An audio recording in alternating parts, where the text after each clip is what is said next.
At bakit nasana yung asawa mo? Wala po, hiwalay na po kami. Hiwalay na? Nay, dito ka.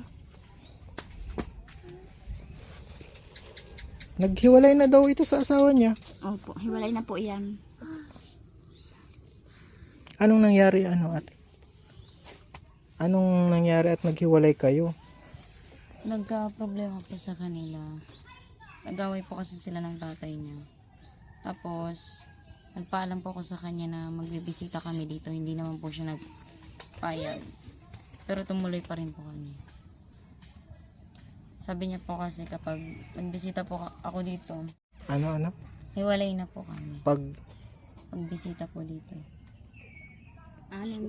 So ganun lang. Ganun lang kabilis yung paghihiwalay nyo. Bakit dumating sa point na naghiwalay kayo?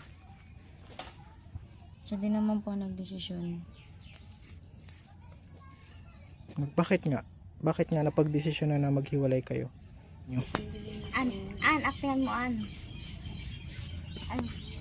Hindi ko nagustuhan po yung mga panunumbat niya sa akin.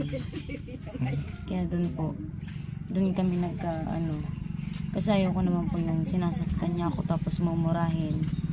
Pagsasabihin na walang ambag, palamunin. Pagbigat. Ganun ang sinabi niya sa'yo?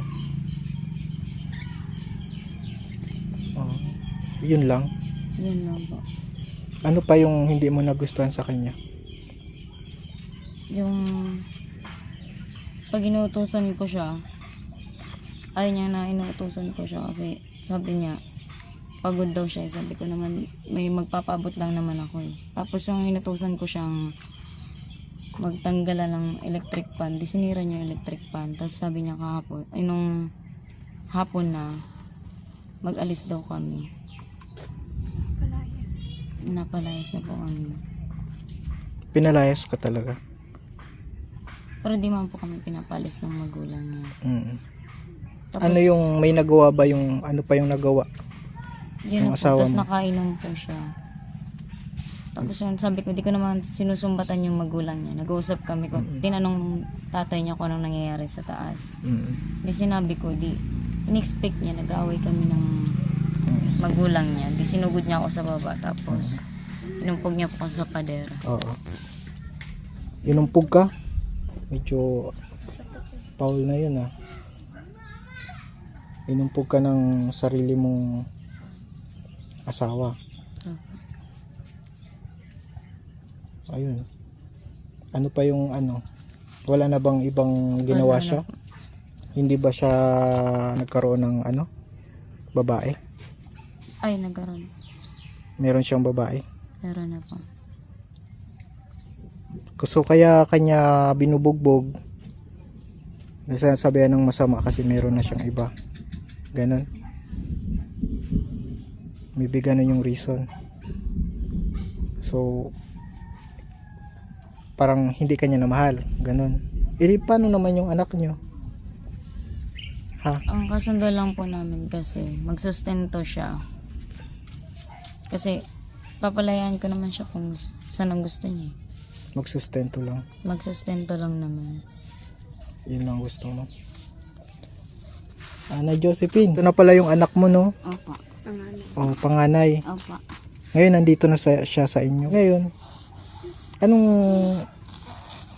nyo na at ganito anong yari sa anak nyo? Ano pong nararamdaman ninyo na nagkaganito po yung anak nyo?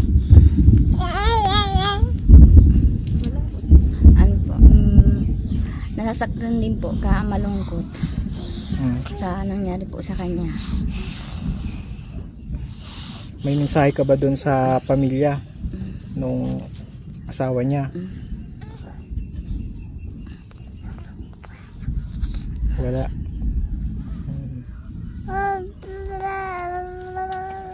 Di ba ito na yung Hindi po siya pagtapos pag-aral po kasi naitanan po doon po sa nagpapaaral po sa kanya sa Binson. Kaya hindi po natuloy ang pag-aaral niya pagtapos. Naitanan siya. Opo, kaya hindi po natuloy ang pag-aaral niya. Oo. Tinanam po nung taga-Sur po, tinambak Camarisol po. Sinong nagpapaaral? Si Teresita Oco po. Tapos, ano? Working student Sa ano po siya doon, working student po sa Binson sa may Mangkawayan po. Sa inyo ba siya lumaki? Hindi. Sa amin din po hanggang elementary lang po. Tapos pag grade 7, grade 8 na, grade 9, grade 10 na po. Diyan, apat na tampo sa Binson sa Kumbaga, Mangkawayan. parang in short, parang pinaampon nyo. Ano po siya doon sa kay Ate Terry po, sa may kay Kagawad. Para rin po ano. Pinaampon nyo. Pero lumaki na sa inyo. Opo, hanggang elementary lang po. Ngayon, pag-usapan muna natin yung bata ka pa, no? Nung elementary ka, dito ka daw, no? Tapos, napunta ka doon sa ibang parent, no? Ano yung naramdaman mo at nandun ang nagkaroon na imbis na yung magulang mo yung nagpaaral, iba pala yung magpapaaral sa'yo? Pero yun naman po ang gusto nila kasi sabi nila, hindi man na daw po nila kaya. Kaya tinanggap ko na lang po yung offer po sa akin na pagpapaaralin po ako tapos pabibinyagan. Kasi di pa nga po ako binyag. Mga ilang taon ka nun? Ano po? 13 years old. Tapos kumbaga dun ka na lumaki. May sama ka ba ng loob kay mama mo? Meron po. Bakit? Kasi sabi ko sa pangarap kong sarili kong magulang ang magpaaral sa akin, hindi yung ibang tao. Yun yung kumbaga dinala mo yun. Yun yung dinala-dala mo habang so ngayon sabi ni mama mo umalis ka na daw doon sa sumama ka daw doon, may sinamahan ka daw. Yun na yung asawa na naging asawa mo. Opo. Yun yung naging desisyon mo. Tumagal kayo? 2 taon po. 2 taon. Wala ka bang pinagsisisihan? Wala naman po. Yung di ko lang po na talaga. Yung niloko niya lang po kasi ako. Anong panluloko? Yung may nakita kong picture po nun sa gallery niya sa cellphone, tinatanong ko siya, hindi naman po siya nag-iinit. So, sabi niya kaibigan niya lang. Tapos yun nga pong ginawa niya na sinaktan niya nga po ako, hindi na siya nagkapadala-padala. Tapos nandun na po siya sa babae niya. So parang pinatunayan niya na sa'yo? Or talagang matagal nang nangyari yun? Matagal na po.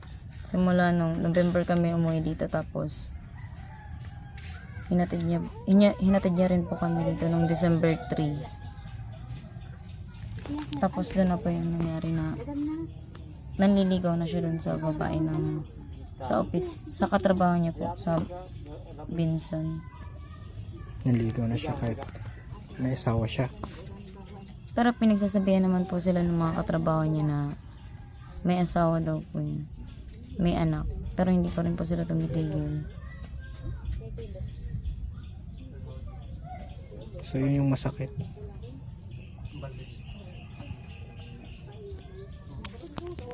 So anong mo na ngayon? Plano mo ngayon? Mag-aral po muna ako.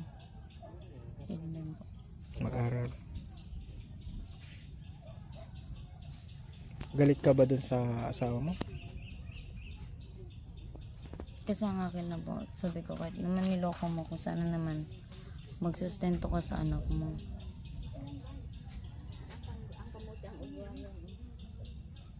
Kasi sabi ko wala naman akong ginawa sa'yo.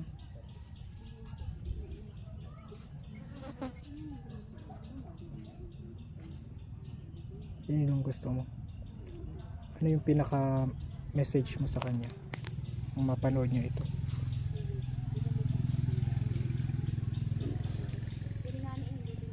Wala naman ako ano, sa kanya. Pero Kasi- obligasyon niya na magsustento, no? May pinag-usapan naman po kami, maayos naman ang pag-uusap namin.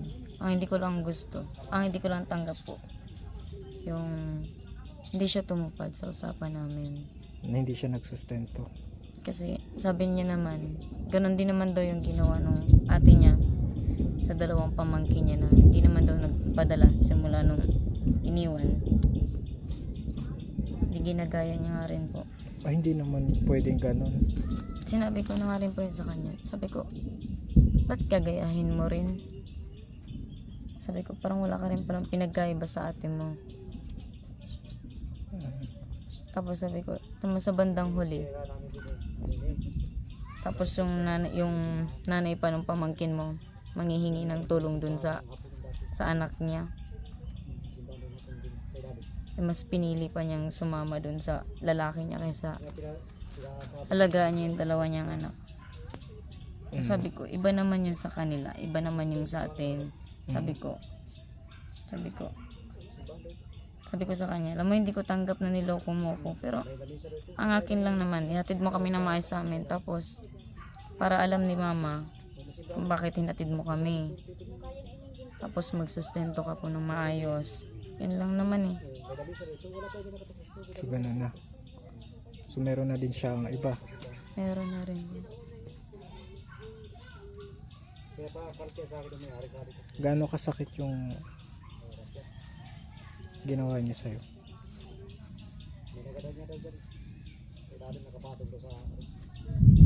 Siyempre pinagpalit ko yung yung magandang kinabukasan ko, tapos mas siya pa yung pinili ko kaysa sa magulang ko.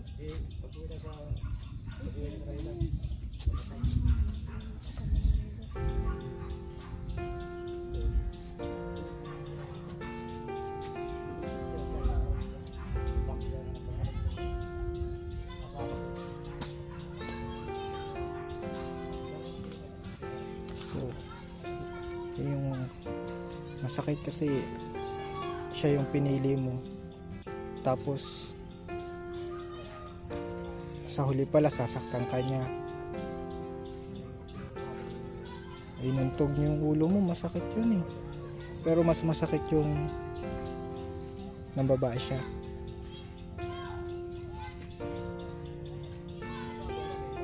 So, kasama niya na yung babae niya.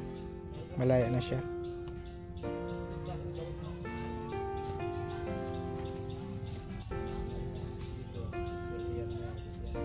Ang gusto mo lang magsustento siya, no? Paano kung humingi sa'yo ng tawad?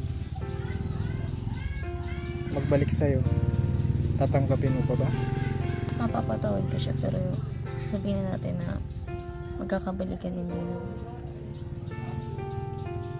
Ano na bang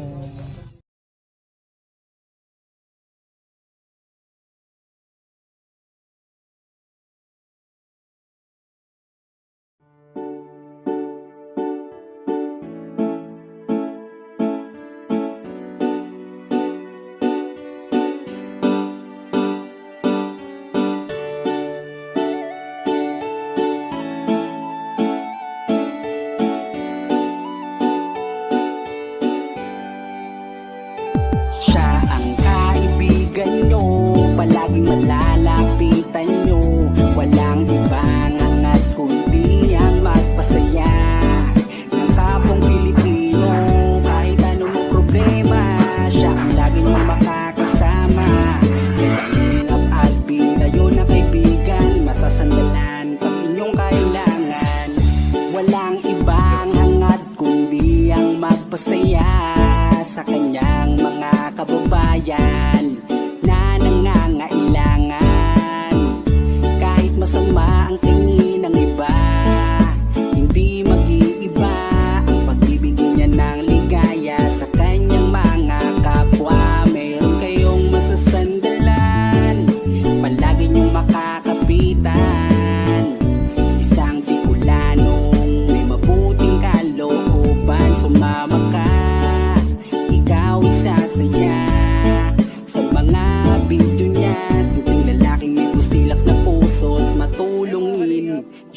siya ang kaibigan nyo, palaging malalapitan nyo. Si Kalingap Alvin, kasama ko po si ang magpasaya ng kapong Pilipino.